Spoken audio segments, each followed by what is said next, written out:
ReWork the Bay is a second-generation initiative.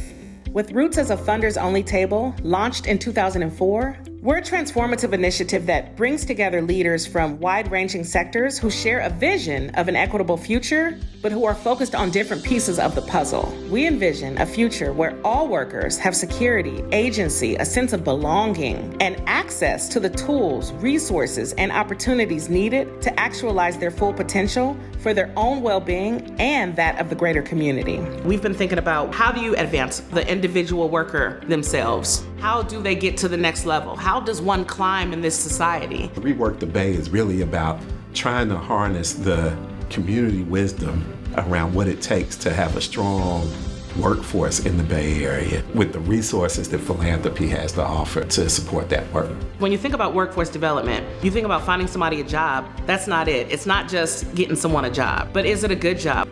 ReWork the Bay is the current day manifestation of a project that was initially called the Workforce Funders Collaborative. And the Workforce Funders Collaborative came together as a way for funders who in the Bay Area who were funding workforce development and job training programs to come together, compare notes, and hopefully achieve a greater degree of impact together than they would as their individual grant-making institutions. ReWork the Bay has started to focus much more on building power, changing systems, and having an influence on the ecosystem of workforce development and having a much greater role in having workers have a say in what that ecosystem looks like. It's evolved from this notion of workers receiving a service to a place where we are in partnership with workers to really give them agency in what it means to be a worker in the Bay Area and to have the kind of work environments and economic mobility that people are looking for. Power sharing is shifting from having power over folks to having power with folks. It's ensuring folks have choice, agency, and a voice in order to really tilt the trajectory of their own economic mobility, to accelerate their own economic empowerment. 2020 hit, our nation had a racial awakening. And one of the questions that the leadership of ReWork the Bay asked me was, well, how can we work together to decolonize philanthropy? And my answer was quite straightforward to them. I said, well, instead of having philanthropy select which strategies we want to deploy as experts that understand what's happening in our communities and our neighborhoods, philanthropy should invest the money and trust the experts to be able to deploy that resource. We've been working to ensure that the power that resides within ReWork as a funders collaborative is anchored to experts that are actually frontline and transforming communities day to day. We think, let's provide the funding for folks to think creatively, for folks to take time out to pause and reimagine systems change within their respective organization. And that right there is where you find the change. When you think about state funding or government funding, it's very restricted. And so, you have to do with the funding what they say you have to do with the funding. And typically that's basically to run the institution business per usual. And that's it. There's no more dollars to think creatively. There's no more funding to give folks a chance to pause and reimagine a system. The investment for me is obvious, right, in terms of having equitable access to the revolutionary concept of leisure, that working so hard and needing to work 2 and 3 jobs to sustain your basic needs doesn't afford you. Philanthropy, I think, should really attend to workers, worker power, worker wellness, because we all deserve. It is a basic human need that is not being met, and philanthropy can stand in that gap. I think the essence of ReWork the Bay has always been the same, right? Like, how do we think about workers? How do we make sure that we elevate industries, right? And the discourse around what our workers need? How do we make sure that cross-sector we're addressing those needs and making sure that we bring together leaders who perhaps may not necessarily talk on a day-to-day to think about what is a comprehensive approach to addressing the needs of workers and their families. When we're looking at communities who have been disenfranchised, communities who have been underserved, communities who have been historically not connected to resources and having given an opportunity to continue to access education, access to good jobs, access to quality life, right? I think we have to take a whole approach, right? CROC was originally created from our founding team members who was incarcerated at the time and really wanted to find a way to unify the racial divide inside a prison that eventually took off into over thousands of individuals being taught and facilitated leadership for life along with AOD counseling. What we find too often is individuals come home and they're just like, I just need any job. They get here, they think about a better job. After they're done with the training, they think about a career. Reentry is just like health. It's holistic. If one particular area is neglected, all of the other areas fail.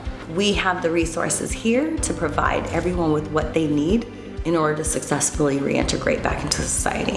When I first came into CROP, I was blown away by what they were teaching. We're learning how to deal with our trauma, and we're learning that the work is never ending, and we're learning about how to become leaders. CROP treats you the way that you should be treated, not like a second-class citizen. They invite you to hope for something bigger. It makes me feel human to be here, to live here. My work with ReWork the Bay and sitting on the Equity at Work Council has taught me how critical private philanthropy can be in the nonprofit space. Private philanthropy is the only way we can get unrestricted dollars to create an innovative hub of creativity and a unique approach to solving something.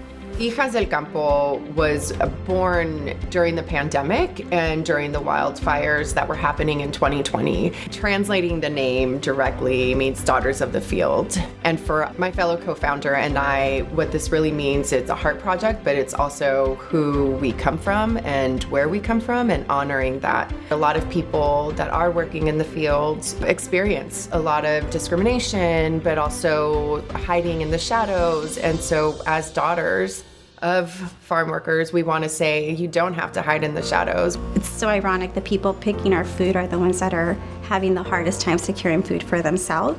And so then we decided we have to do more at that point. Unfortunately, a lot of things have not changed within the 4 years we've been doing the work. There's still a huge insecurity with food within our communities. There's still people who are in lack of health care, people who are dealing with housing insecurities, getting proper education for their kids. All of these things still exist. And although we're doing the work to try and better these systems and really try to provide better services for our families, unfortunately, there's still a lot of barriers that our families face, which is why we're here and which is why we are continuing the work. Yo supe de Hijas del Campo, las conocí en el campo trabajaba con mi mamá y ahí conocí a Maribel y Dorina. Un día llegaron y nos dieron aguas y sueros y nos dieron un folleto y ahí tenía la información. Empecé haciendo voluntaria con ellas, con el tiempo me ofrecieron a trabajar con ellas. Esto que están haciendo ellas hace que la demás gente sepa de la realidad que es el FIL y conozcan de dónde vienen las frutas y verduras que nos comemos y pues honren ese trabajo del FIL porque es un trabajo que muy poco lo valoran y es un trabajo difícil que mis respetos para las personas que hacen eso. Pues de que la gente nos agradece, que gracias por lo que estamos haciendo, gracias por que les brindamos comida cada mes, porque cuando salimos al FIL les llevamos un sándwich. La semana pasada fuimos al FIL y cuando iba saliendo aquí por la calle, por la Guano, unos campesinos conocieron mi carro y me hablaron al número de Hijas del Campo que si no traía un sándwich para ellos, para dárselos. Entonces eso se me hace bonito porque sé lo difícil y a veces como que es para ciertas personas llevar lonche. Entonces, no sé, se me hace bonito porque digo que aprecien un sándwich que podemos llevarles nosotros. ReWork has been a huge support for us because they're trusting our organization to be able to use funding however we feel fits our needs. ReWork really understands that it's all encompassing. ReWork the Bay creates an environment that is safe for leaders to be vulnerable and be curious about learning new things, cross-pollinating ideas, learning things from a standpoint and point of view of a workers' rights organization to a workforce development organization strengthens both sectors simultaneously. It's the secret sauce, I think, of philanthropy, bringing folks together in community to really drive the type of impact that our neighborhoods in our region need. Our relationship with ReWork really started almost at the beginning. I remember I was able to connect with the ReWork team, and we started talking about what would it look like to bring together different sectors in the economy locally in the Bay Area with a common vision about creating economic mobility and opportunity for the workforce of the Bay. And what's the role of small businesses in that? What does it mean to be in this work in the community? What does it mean to seek resources for this work in community? And what can we do together when we think about aligning our resources, aligning our power to engage authentically with one another to build projects that would actually take the Bay forward? ReWork the Bay really supports our vision of economic mobility by creating a table to bring partners from across sectors together around a shared vision and really advancing the vision of making the Bay Area a region where workers can thrive by focusing on low-wage workers and really increasing the opportunity available for low-wage workers and increasing wages. When I envision a Bay Area where workers are empowered, I envision joy and abundance and this like intergenerational community sharing that comes from a place of choice, not like we're forced into it. When we think about economic mobility, we think about security. We think about sustainability. You think about having agency and choosing the quality of life that you want to have for yourself. We're thinking about what does it take to get folks out of survival mode? How do we raise the floor? I get excited about ReWork the Bay because we're the real deal. You know, we're in partnership with folks who are also the real deal and who are really putting in the work that lead folks towards a transformation.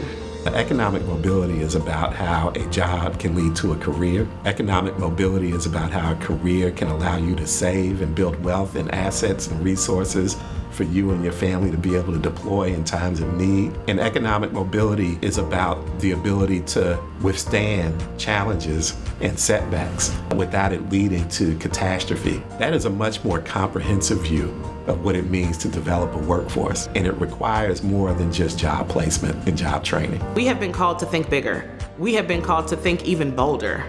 We find great joy in being in partnership and funding organizations that think very intersectionally when it comes to workforce development and thinking about the whole of the person. You have to think about housing, you have to think about transportation, childcare, mental health. All of these factors should be considered when you're thinking about workforce development. We're thinking about creating an aligned policy agenda that helps us get towards that North Star of truly reaching an inclusive economy.